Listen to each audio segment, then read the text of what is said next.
Hello friends, अनूठी में आपका स्वागत है। आज मैं अपने ब्लॉग में से कुछ आपके साथ शेयर करूंगी रफ्तार के ऊपर। कितनी तेज रफ्तार है जिंदगी जीने की,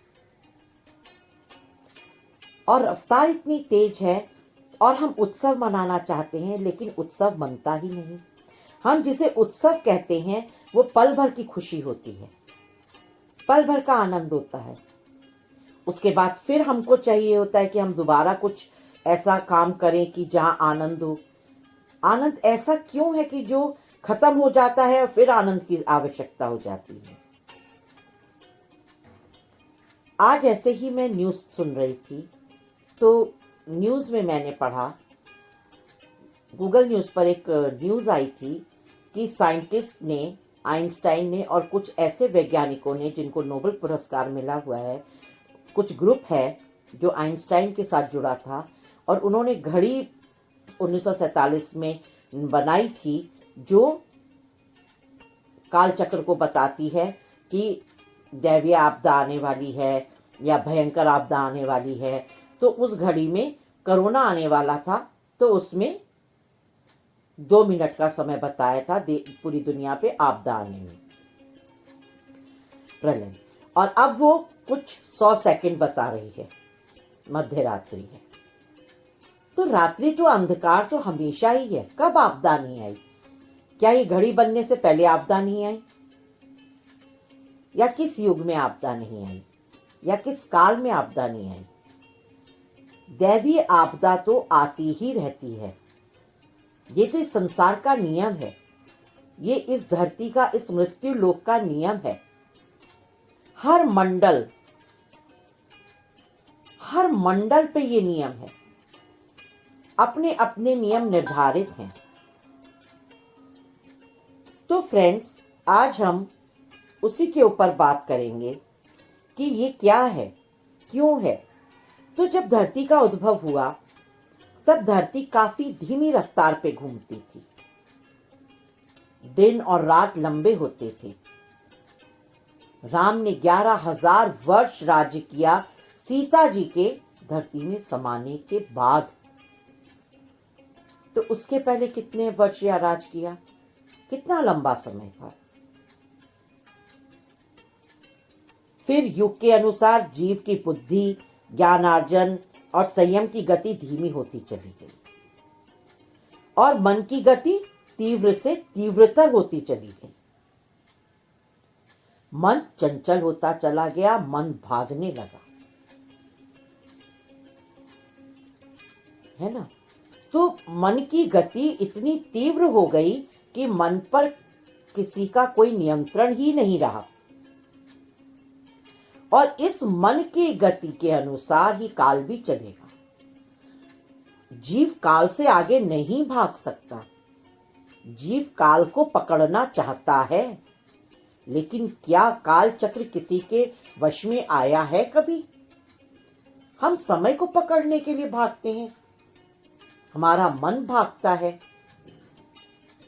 मन से प्रीत है, मन ही मन का मीत है। ये हमें समझना होगा। और जितनी गति से धरती की धुरी घूम रही है, उसी गति से युग भी बीत रहा है। जब मन तेज भाग रहा है तो काल उससे तेज भागेगा। हम काल को नहीं पछाड़ सकते। जीव भाग रहा है, काल चक्र चल रहा है। सब जीव खुद अपने से ही भाग रहे हैं। हम अपने आप से भागते हैं, हम अपने आप से नजरें चुराते हैं। हकीकत यही है। अपने आप से, अपने खुद से मिलने से हम डरते हैं। खुद से मिलने को ही कहते हैं खुदा मिला। खुद आकर हम अपने आप से जब मिलेंगे तो खुदा मिलेगा। लेकिन हम खुद से मिलते ही नहीं, और हम कहते हैं खुदा दूर हो गया। खुदा तो कभी दूर हुआ ही नहीं। हम खुद के पास हैं, लेकिन हम खुद के पास कभी बैठते ही नहीं हैं। क्योंकि हम सबको मालूम है कि अंतर से हम गलत हैं। हम खुद से नजरें चुराते हैं, भयभीत हो जाते हैं। हमारे अंतर में तृष्णाओं का शोर है, भयंकर शोर है। और उस शोर से बचने के लिए आजकल हम कहाँ जाते हैं? पब जाते हैं, क्लब जाते हैं, बहुत तेज गाने बजाते हैं, लेकिन हम कभी समाधि में स्थित नहीं होते और अंतर में हम शांत नहीं होते। एक शोर से बचने के लिए हम और ज्यादा शोर में जाते हैं, जिससे ये शोर हमें सुनाई नहीं दे, लेकिन ऐसा होता नहीं है। हम कहीं भी जाएंगे, मन तो हमारे साथ जाएगा और मन का शोर भी हमारे साथ ही जाएगा। तो उत्सव कहाँ हुआ? क्या हम उसे उत्सव कहते हैं? शोर शराबा करने को हम उत्सव कहते हैं? हम आनंद कहते हैं? क्या ये उत्सव है? उत्सव तो मन के अंदर आनंद में होता है। आनंद है कहाँ? लेकिन आनंद हम कहाँ प्राप्त करते हैं? भौतिकता में, एक दूसरे से आगे बढ़ने की स्पर्धा में, सुख प्राप्त करने की स्पर्धा में हम आनंद प्राप्त करना चाहते हैं। और जो स्पर्धा नहीं करता, उसको हम कम दिखाने की कोशिश करते हैं। गलत है, क्योंकि हमारी सोच ही गलत है। ईर्ष्या, स्पर्धा, एक स्वस्थ स्पर्धा अच्छी होती है, लेकिन स्पर्धा से कुछ प्राप्त नहीं होता। कहाँ किस किस से आगे जाओगे, किस किस से जीतोगे? सबसे पहले जीतना है खुद को, अपने मन को। अहंकार और बस अंतर में अथाह हलचल है। जैसे सागर में रहने वाले जीव, जब सागर के अंदर हलचल होती है, अंदर जो ज्वालामुखी फट रहे हैं, वो उछाल मारते हैं, या अंदर हलचल होती है, तो सारे जीव सागर में ऊपर की लहरों पर आ जाते हैं, ऊपर तैरने लगते हैं। वैसे ही जब अंतर में हलचल होती है, हम उछाल मारते हैं अंदर से, और हम ऊपर की भौतिकता में तैरने की कोशिश करने लग जाते हैं। लेकिन कबीर साहब ने क्या बोला है कि जो जितना गहरे अंतर गया, उसने मोती पाया। जिन खोजा तिन पाइया, गहरे पानी पैठ। यानी जो जितनी गहराई में अंतर में जाएगा और बैठेगा, स्थित होगा, स्थिर चित होगा, वही प्राप्त करेगा।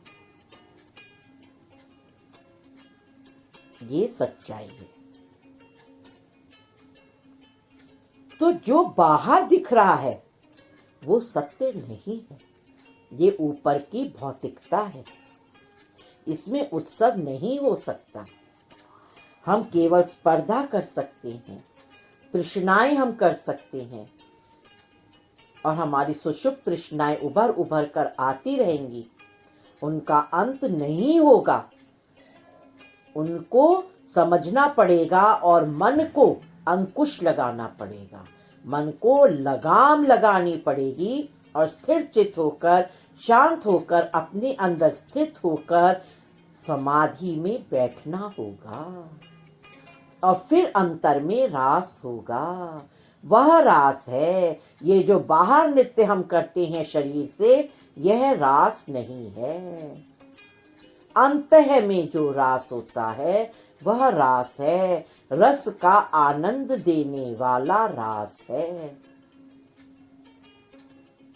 यहाँ शरीर का रास होता है, शोर शराबे के साथ रास होता है। आत्मा से अंतर में रास नहीं होता, आनंद के साथ रास नहीं होता। जब स्थिर चित होकर के अंतर में आनंद में रहते हैं, तब जो रास होता है उसको बाहर किसी को बताने की आवश्यकता ही नहीं होती, क्योंकि वो अंतर की अनुभूति होती है, एक आनंद की अनुभूति होती है, समाधि में परम आनंद की स्थिति होती है। असली उत्सव तो वहां होता है, वह उत्सव कभी समाप्त ही नहीं होता। बाह्य उत्सव जो है, शरीर का उत्सव जो है, भौतिकता का जो उत्सव है, वो रोज समाप्त होता है, रोज उसको शुरू करना पड़ता है। लेकिन जब अंतर में उत्सव होता है, रास का अंतर में आनंद आता है, वो कभी समाप्त ही नहीं होता। वो एक बार उत्पन्न होता है तो वो चरम पर ले जाता है और अद्वैत पैदा करता है, रूह से रूह को मिला देता है, तिनका तिनके पास हो जाता है। उठा बबूला प्रेम का, तिनका उड़ा आकाश, तिनका तिनके से मिला, तिनका तिनके पास। तो आज की मैं विवेचना यहीं समाप्त करती हूँ। आपको यदि मेरे ब्लॉग्स पढ़ने हो तो स्पीकिंग ट्री पर विचार मंथन छवि मेहरोत्रा के नाम से मेरा ब्लॉग है, उसमें आप पढ़ सकते हैं और आनंद ले सकते हैं। अनूठी पे विजिट करने के लिए thank you so much friends. Thanks a lot. Radha Swami. जय श्री कृष्ण।